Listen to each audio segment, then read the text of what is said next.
ನಮಸ್ಕಾರ. ಸ್ವಯಂಪಾಕಾಭಿಮಾನಿಗಳಿಗೆ ಸ್ವಾಗತ. ಈ ದಿನ ನಾನು ರಾಗಿ ಹಿಟ್ಟಿನಿಂದ ಒಚ್ಚಾಗಿ ಹೇಗೆ ಮಾಡೋದು ಅಂತ ಹೇಳಿ ತೋರಿಸ್ಕೊಡ್ತಾ ಇದ್ದೀನಿ.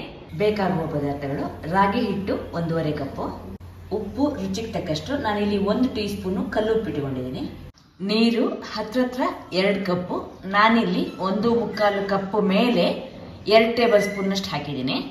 ನೀರು ಕಾಯ್ಲಿಕ್ಕಿಡಿ, ಅದಕ್ಕೆ 1 ಟೀ ಸ್ಪೂನ್ ಅಷ್ಟು ಎಣ್ಣೆ ಹಾಕಿ ಉಪ್ಪು ಹಾಕಿ ಕುದಿಲಿಕ್ಕಿಡಿ. ನೀರು ಕುದೀತಾ ಇದೆ. ಈಗ ಹಿಟ್ಟು ಹಾಕಿ ಹಾಗೆ 1 ನಿಮಿಷ ಬಿಡೋಣ. 1 ನಿಮಿಷ ಆದಮೇಲೆ ಹಿಟ್ಟನ್ನು ಚೆನ್ನಾಗಿ ಕೈಯಾಡ್ಕೊಳ್ಳೋಣ. ಸ್ಟವ್ ಆಫ್ ಮಾಡಿಕೊಂಡು ಕೆಳಗಿಟ್ಕೊಂಡು ಇನ್ನೊಮ್ಮೆ ಚೆನ್ನಾಗಿ ಇದನ್ನು ಕಲಿಸ್ಕೊಳ್ಳೋಣ. ಚೆನ್ನಾಗಿ ಇದನ್ನು ನಾನು ಕೈಯಾಡ್ಕೊಂಡಿದ್ದೀನಿ. ಕೈಗೆ ಸ್ವಲ್ಪ ನೀರು ಮುಟ್ಕೊಂಡು, ಯಾಕಂದರೆ ಬಿಸಿ ಇರುತ್ತೆ. ಹಿಟ್ಟನ್ನು ಸ್ವಲ್ಪ ತಗೊಂಡು ಇದನ್ನು ಈ ಥರ ಉಂಡೆ ಮಾಡಿ ಇಟ್ಕೊಳ್ಳಿ. ಹೀಗೆ ತೆಳ್ಳಗೆ ಮಾಡ್ಕೊಳ್ಳಿ, ತೀರ ದಪ್ಪ ಮಾಡ್ಕೊಳ್ಳಿ, ಬೇಗ ಬೇಯುತ್ತೆ. ಆವಿನಲ್ಲಿ ಈ ಉಂಡೆಗಳನ್ನ ಬೇಯಿಸ್ಬೇಕಾದ್ರಿಂದ ನಾನು ಕುಕ್ಕರ್ ತಳಕ್ಕೆ ನೀರು ಹಾಕಿಟ್ಟಿದ್ದೀನಿ. ಈಗ ಈ ಸ್ಟೀಮರ್ನ ಇದರೊಳಗೆ ಇಟ್ಕೊಂಡು ಆವಿನಲ್ಲಿ ಬೇಯಿಸ್ಕೊಳ್ಳೋಣ. ಇದನ್ನ ವೆಯ್ಟ್ ಹಾಕೋ ಜಾಗಕ್ಕೆ ಲೋಟ ಮುಚ್ಚಿ ಮಧ್ಯದಲ್ಲಿ ನೀರನ್ನ ನೋಡ್ತಾ ಇರಿ, ಕುಕ್ಕರ್ ತಳದಲ್ಲಿ ಇದೆಯಾ ಇಲ್ವಾ ಅಂತ. ಈಗ ಲೋಟ ತೆಗೆದ್ಬಿಟ್ಟು ಉರಿನ ಸಣ್ಣ ಮಾಡಿಕೊಂಡು ನಿಧಾನಕ್ಕೆ ಈ ಮುಚ್ಚಳ ತೆಕ್ಕೊಂಡು ಬೆಂದಿದೆಯಾ ನೋಡೋಣ. ನೋಡಿ, ಹೊಳಿತಾ ಇದೆ. ಹಾಗೆ ಕೈಗೆ ಸ್ವಲ್ಪ ನೀರು ಮುಟ್ಟಿಸ್ಕೊಂಡು ನಿಮ್ಗೆ ಇದು ಮುಟ್ಟಿದ್ರೆ ಮುಟ್ತಾ ಇಲ್ಲ ಅಂದ್ರೆ ಇದು ಬೆಂದಿದೆ. ನಾನೀಗ ಮೀಡಿಯಂ ಊರಿನಲ್ಲಿ 15 ನಿಮಿಷ ಇಟ್ಟಿದ್ದೆ.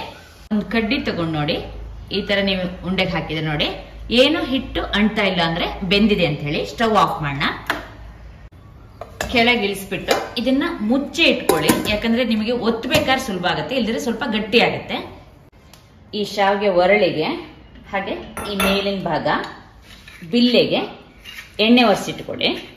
ಶಾವಿಗೆ ತೆಗೆಯೋ ತಟ್ಟೆ ಕೂಡ ಸ್ವಲ್ಪ ಎಣ್ಣೆ ಒರೆಸ್ಕೊಳ್ಳಿ. ಈಗ ಮುಚ್ಚಳ ತೆಗೆದ್ಬಿಟ್ಟು ಈ ಉಂಡೆಗಳನ್ನ ಈ ಶಾವಿಗೆ ಮಾಡೋ ಒರಳೊಳಗೆ ಹಾಕೊಳ್ಳೋಣ. ಒಟ್ಟಿಗೆ ಎಷ್ಟು ಹಿಡಿಸುತ್ತೋ ನಿಮಗೆ ಅಷ್ಟು ಹಾಕೊಳ್ಳಿ. ನಾನೀಗ 3 ಉಂಡೆ ಹಿಡಿಸಿದೆ, ಅದರಿಂದ 3 ಹಾಕಿದ್ದೀನಿ. ಮತ್ತೆ ನೀವು ಇದನ್ನ ಮುಚ್ಚಿ ಇಡಿ. ಈಗ ಇದನ್ನ ಒತ್ತೋಣ. ಇದನ್ನ ಹೀಗೆ ತಿರುಗಿಸ್ತಾ ಶಾವಿಗೆನ ಒತ್ಕೊಳ್ಳಿ. ಶಾವಿಗೆ ಮಾಡ್ಲಿಕ್ಕೆ ಇಬ್ಬರಿದ್ರೇನೆ ಅನುಕೂಲ.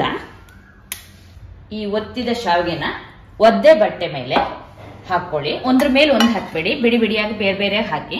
ಈಗ ಇನ್ನೊಂದು ತೋರಿಸ್ತಾ ಇದ್ದೀನಿ. ನೀವು ಒಂದೊಂದೇ ಉಂಡೆಗಳನ್ನ ಹಾಕಿದ್ರೆ ನಿಮಗೆ ಬೇಗ ಶಾವಿಗೆ ತಣ್ಣಗಾಗತ್ತೆ. ಒಂದೇ ಉಂಡೆಯಲ್ಲಿ ಶಾವಿಗೆ ಮಾಡಿದೀನಿ ನೋಡಿ, ಇದು ಸ್ವಲ್ಪ ಆಗುತ್ತೆ, ಅದನ್ನ ಬೇಗ ತಣ್ಣಗಾಗತ್ತೆ. ಈಗ ಎಲ್ಲ ಶಾವಿಗೆಗಳನ್ನು ಮಾಡಿದ್ದಾಗಿದೆ ನೋಡಿ. ನಿಮ್ಗೆ ಶಾವಿಗೆ ಎಳೆ ಹೇಗೆ ಬಿಡಿಯಾಗಿ ಬಂದಿದೆ ಅಂತ ಹೇಳಿ. ಎಲ್ಲ ಶಾವಿಗೆ ಮಾಡಿ ಆದ್ಮೇಲೆ ನೀವು ಇದನ್ನ ಹೀಗೆ ಮುಚ್ಚಿ ಇಟ್ಟಿರಿ, ಇಲ್ಲದಿದ್ರೆ ಗಾಳಿಗೆ ಅದೊಂಥರ ಒರಟಾಗತ್ತೆ.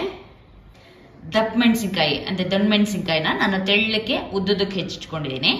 ಹಾಗೆ ಹುರುಳಿಕಾಯಿನ ಕೂಡ ತೆಳ್ಳಕ್ಕೆ ಉದ್ದುದಕ್ಕೆ, ಕ್ಯಾರೆಟ್ ಅದನ್ನು ಕೂಡ ತೆಳ್ಳಕ್ಕೆ ಉದ್ದುದಕ್ಕೆ ಹೆಚ್ಚಿಟ್ಕೊಂಡಿದ್ದೀನಿ. ಹಾಗೆ ಬಟಾಣಿ ಕಾಳು ಎಲ್ಲ 1/4 ಕಪ್ಪು ಇಟ್ಕೊಂಡಿದ್ದೀನಿ. ನೀವು ಇದಕ್ಕೆ ಕೋಸು ಹಾಗೆ ಈರುಳ್ಳಿ ಬೇಕಂದ್ರೂ ಕೂಡ ಹಾಕೋಬಹುದು. ಹಾಗೆ ಕರಿಬೇವಿನ ಸೊಪ್ಪು 1 ಎಸ್ಲು, ಕೊತ್ತಂಬರಿ ಸೊಪ್ಪು ಹೆಚ್ಚಿಟ್ಟು ಸ್ವಲ್ಪ, ಹಸಿಮೆಣಸಿನ್ಕಾಯಿ 6 ಹಸಿಮೆಣಸಿನ್ಕಾಯಿ ಹೆಚ್ಚಿಟ್ಕೊಂಡಿದ್ದೀನಿ. ನಿಮ್ ಖಾರದ ಅಪೇಕ್ಷೆ ಮೇಲೆ ನೋಡಿ ಹಾಕೊಳ್ಳಿ. ಲಿಂಬೆ ಹಣ್ಣು 2 ಇಟ್ಕೊಂಡಿದ್ದೀನಿ, ರಸ ನೋಡ್ಬಿಟ್ಟು ಹಾಕೊಳ್ಳೋಣ. ಸಣ್ಣದು 2 ಇಟ್ಕೊಂಡಿದ್ದೀನಿ. ಕಾಯಿ ತುರಿ ಸ್ವಲ್ಪ ಹಾಕಿದ್ರು ಆಗುತ್ತೆ, ಕಾಯಿ ತುರಿನ ಹಾಕ್ತಾ ಇದ್ರು ಅಡ್ಡಿ ಇಲ್ಲ. ಎಣ್ಣೆ 2 ಟೇಬಲ್ ಸ್ಪೂನ್ ಅಷ್ಟು ಹಾಕಿ ಕಾಯ್ಲಿಕ್ಕೆ ಇಟ್ಟಿದ್ದೀನಿ. ಎಣ್ಣೆ ಕಾದ್ಮೇಲೆ 1 ಟೀ ಸ್ಪೂನ್ ಅಷ್ಟು ಸಾಸಿವೆ ಕಾಳು, ಸಾಸಿವೆ ಪಟ ಆದ್ಮೇಲೆ 1 ಟೀ ಸ್ಪೂನು ಕಡಲೆಬೇಳೆ, 1 ಟೀ ಸ್ಪೂನು ಉದ್ದಿನಬೇಳೆ ಹಾಕಿ 2 ಹೊಂಬಣ್ಣಕ್ಕೆ ಬರಲಿ. ಉದ್ದಿನಬೇಳೆ ಕಡಲೆಬೇಳೆ ಹೊಂಬಣ್ಣಕ್ಕೆ ಬಂದ್ಮೇಲೆ ಹಸಿಮೆಣಸಿನ್ಕಾಯಿ ಹೆಚ್ಚಿಸಿ ಹಾಕಿ ಒಂದು ಸ್ವಲ್ಪ ಬಿಳಿ ಆಗಲಿ. ಹಸಿಮೆಣಸಿನ್ಕಾಯಿ ಬಿಳಿ ಆದ್ಮೇಲೆ ಕರಿಬೇವಿನ ಸ್ವಲ್ಪ ಮುರಿದ್ಬಿಟ್ಟು ಹಾಕಿ. ಹಾಗೆ 1/4 ಟೀ ಸ್ಪೂನ್ ಅಷ್ಟು ಅರಿಶಿಣ, ಹಾಗೆ ಬಟಾಣಿ ಹಾಕಿ.